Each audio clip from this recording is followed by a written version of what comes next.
नमस्कार दोस्तों, आप सबों का स्वागत है। बिहार बोर्ड मैट्रिक परीक्षा के लिए विज्ञान का केमिस्ट्री यानी रसायन शास्त्र का लघु उत्तरीय प्रश्न बताने जा रहे हैं, जो कि पिछले वर्षों में बहुत बार पूछा गया है। तो दोस्तों, आप जो स्क्रीन पर प्रश्न देख रहे हैं, देखिए एक बात समझिए, अगर आपको प्रश्न भी याद अच्छे से रहता है तो उसका उत्तर भी बहुत अच्छे से याद रहेंगे।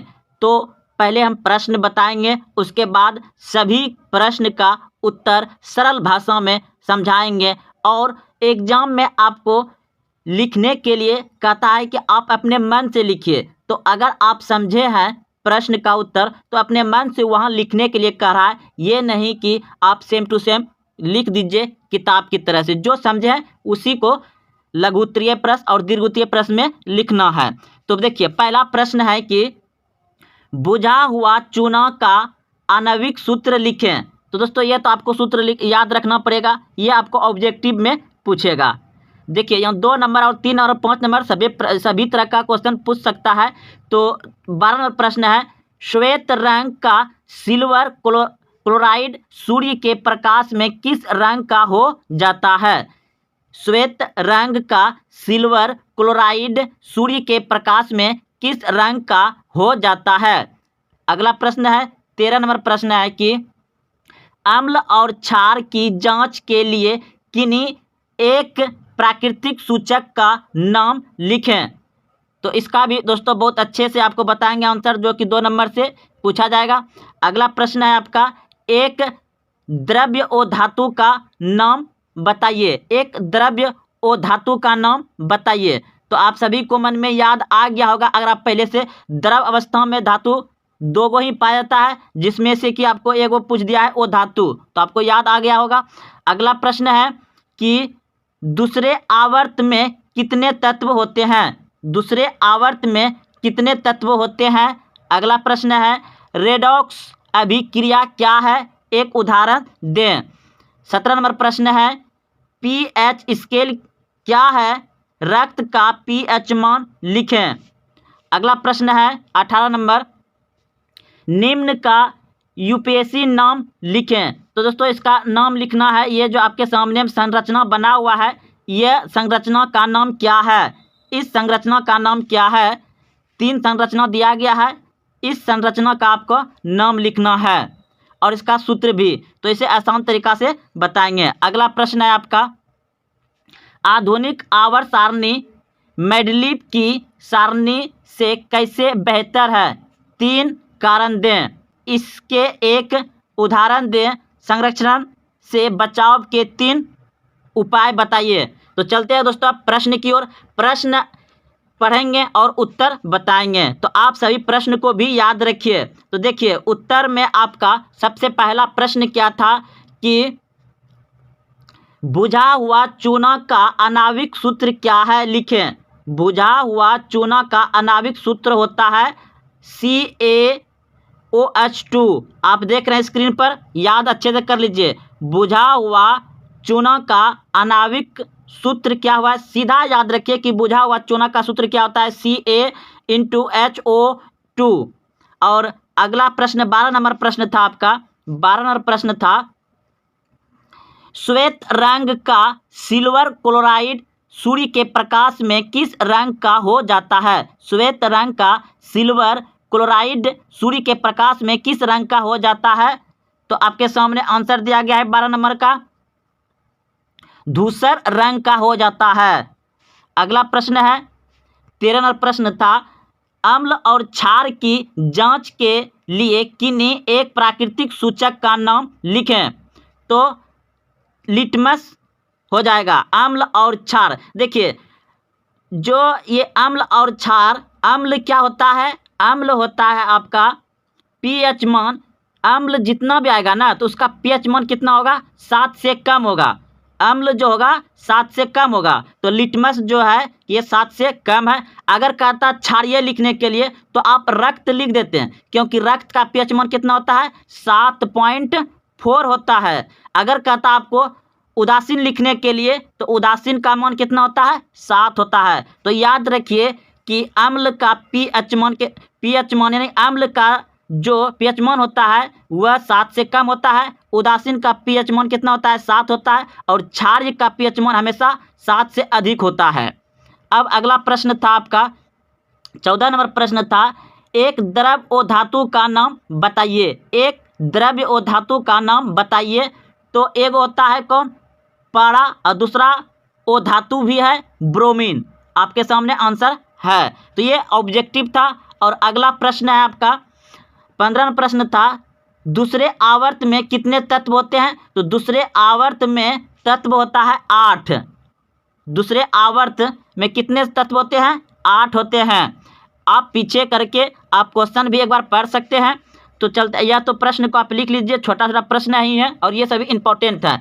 अब 16 नंबर प्रश्न है आपका, जो कि 2 नंबर से पूछा जाएगा कि रेडॉक्स अभिक्रिया क्या है, एक उदाहरण दें। रेडॉक्स अभिक्रिया क्या है, एक उदाहरण दें।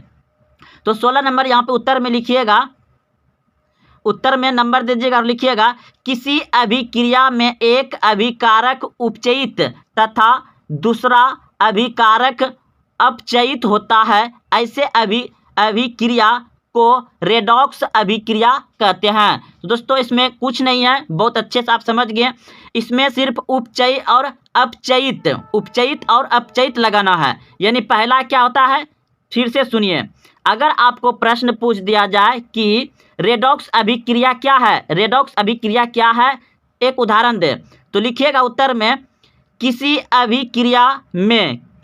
अभिक्रिया में एक अभिकारक उपचयित तथा दूसरा अभिकारक अपचयित होता है, ऐसे अभिक्रिया को रेडॉक्स अभिक्रिया कहते हैं।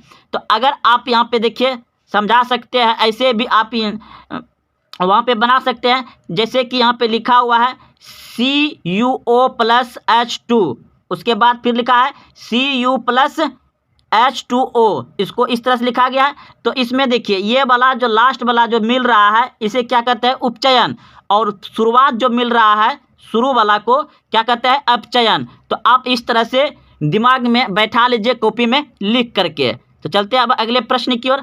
अब अगला प्रश्न आपका 17 नंबर पूछा था कि पीएच स्केल क्या है, पीएच स्केल क्या है, रक्त का पीएच मान लिखें। तो देखिए जो बात हम बताएं दोस्तों, वहाँ ये थोड़ा हट के लिखा हुआ है किताबी भाषा में, आप वैसे भी लिख सकते हैं, तो आपका उत्तर सही होगा और जितना नंबर कराएगा उतना नंबर मिलेगा। तो 17 नंबर प्रश्न है, पीएच स्केल क्या है, रक्त का पीएच मान लिखें। तो उत्तर में लिखिएगा पीएच स्केल क्या है, किसी विलयन में उपस्थित हाइड्रोजन आयन की सांद्रता ज्ञात करने के लिए स्केल विकसित किया जाता है, जिसे पीएच स्केल कहते हैं। रक्त का पीएच मान कितना होता है, 7.4 होता है। एक बार फिर से पढ़ देते हैं दोस्तों। यानी कि पीएच स्केल क्या है, किसी विलयन मतलब क्या, घोल, किसी विलयन यानी घोल में उपस्थित हाइड्रोजन आयन की सांद्रता, हाइड्रोजन आयन की सांद्रता ज्ञात करने के लिए स्केल विकसित किया, इस स्केल को बनाया गया। यानी किसी भी घोल में उसमें कितना हाइड्रोजन आयन की सांद्रता है उसे ज्ञात करने के लिए क्या बनाया गया, स्केल का विकसित किया जाता है, जिसे पीएच स्केल कहते हैं। और रक्त का पीएच मान कितना होता है, 7.4 होता है। अब अगला प्रश्न है जो कि आपको मतलब पूछा गया था, जो चित्र इमेज में था। तो पहला इमेज आपका जो बना हुआ था वहाँ पे संरचना, तो उसका नाम क्या है आपका, देखिए 1 नंबर, यानी कि यूपीएससी नाम बोला था लिखने के लिए। एक बार चलिए देख लेते हैं फिर से।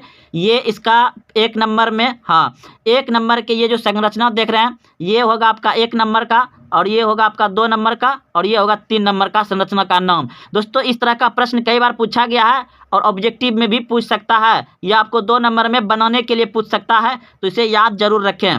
तो देखिए इसका आंसर अब यहाँ पे आ जाता है।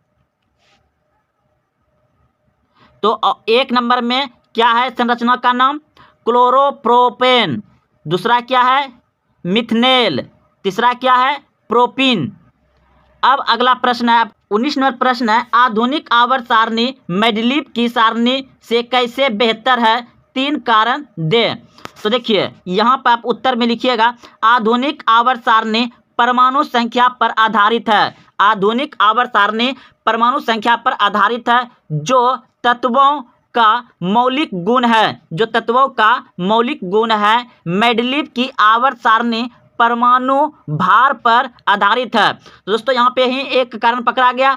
देखिए, आधुनिक आवर्त सारणी परमाणु संख्या पर आधारित है। आधुनिक आवर्त सारणी किस पे है? आधुनिक आवर्त सारणी परमाणु संख्या पर है, परमाणु संख्या पर आधारित है।